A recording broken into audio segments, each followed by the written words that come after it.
I'm Randy, I'm Robin. and this is our story. Back in was 1992 when I always used to go with my friends every Wednesday nights to Stuart Anderson's. They had, I guess, dancing. Just one night I was standing in line waiting to go in, and I saw this red car drive in. I looked on the passenger side, which was Robin. Something just told me, you can marry that girl one day. I ended up confronting her and I told her, one day I'm gonna marry you. After he told me that, I was like, man, I just met this guy. Gotta be a scammer. I guess we exchanged numbers. I mean, really didn't have cell phones at that time. So we ended up meeting someplace, not knowing she brought her brother and her mother. And I was like, wow, boy, she brought her family with her. It led to another date and we got married. And the family was growing. Well, we had 2 kids and then 1 more on the way.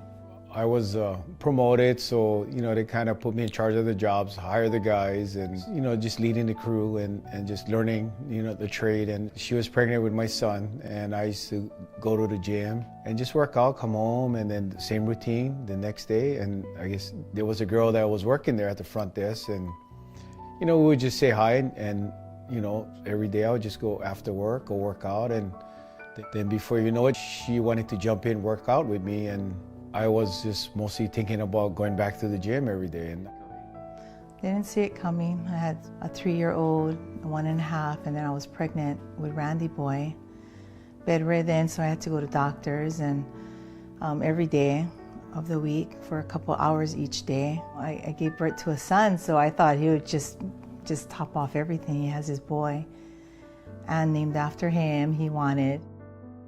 I ended up moving in with one of my coworkers. I wasn't really with the girl. I mean, she was doing her own thing still. It's like I got blindsided and I was just lost. And reality started setting in, like, wow, you have all these bills, and I'm sure she has even more bills and the kids. I just knew that I needed to change things because it wasn't going or working what I was doing. I was really depressed, and I just barely got by through my days taking care of them. I went from giving birth to my son at 213 pounds to 125 in like 3 months. I couldn't eat. I couldn't handle the smell of food. I was just depressed. I knew I needed to fight for my marriage, and I needed to trust in God. As I grew stronger in His Word, I knew that He could do all things. Nothing was impossible for Him. How we came in for counseling with New Hope Kapolei was from a 2-year-old that was placed on me, and then the judge gave me a list. It said we needed to go counseling and gave me a list. It was a marriage counseling list. So then she called me and said, oh, we need to go somewhere. We drove separately, so I met her there, and then when I walked in and I was like, okay, what are we here for, And I'm like, when I heard, oh, I'm Pastor Glenn, and I'm like, oh, I stood up and I think I actually pounded his desk and said, I didn't ask for this. When you know God and you know the truth, you try to run from the truth. And I didn't want to know the truth. I didn't want to be in a place of a man of God, because I knew that God was going to convict my heart of, what I'm doing. So I got angry, but I didn't want to be there. 9/11 came. Actually, my kids went to the mainland to live with my mother-in-law because she had training for her job.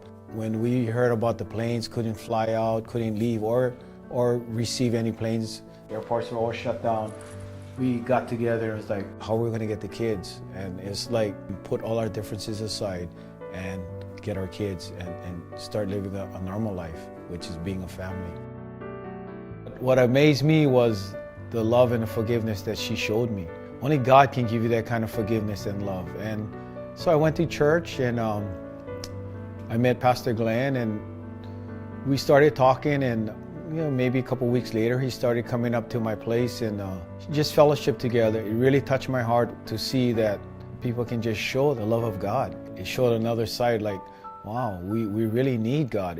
We can't just control our lives because we think we have a strong mind or we know what we're doing. We're really weak without God, and I needed that to guide me and lead me to lead my family.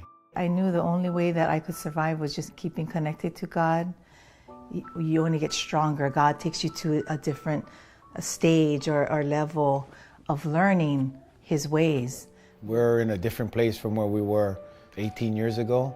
God has tremendously blessed us and took us to a different era in our lives where we can help and do things for God also. God has really restored us and blessed us above what we could ever imagine. Yeah, just going through hard times, but when you look back, like He brings something good out of it. We have baptisms here at our home. In my heart, I rejoice knowing that there's another one for Jesus, and I'm like, oh God, I didn't know I could be a part of this. If I went a different route, we didn't have any of this here. So for me, it's every time we do something like this for God, I'm like, God, you knew what was going on the whole time.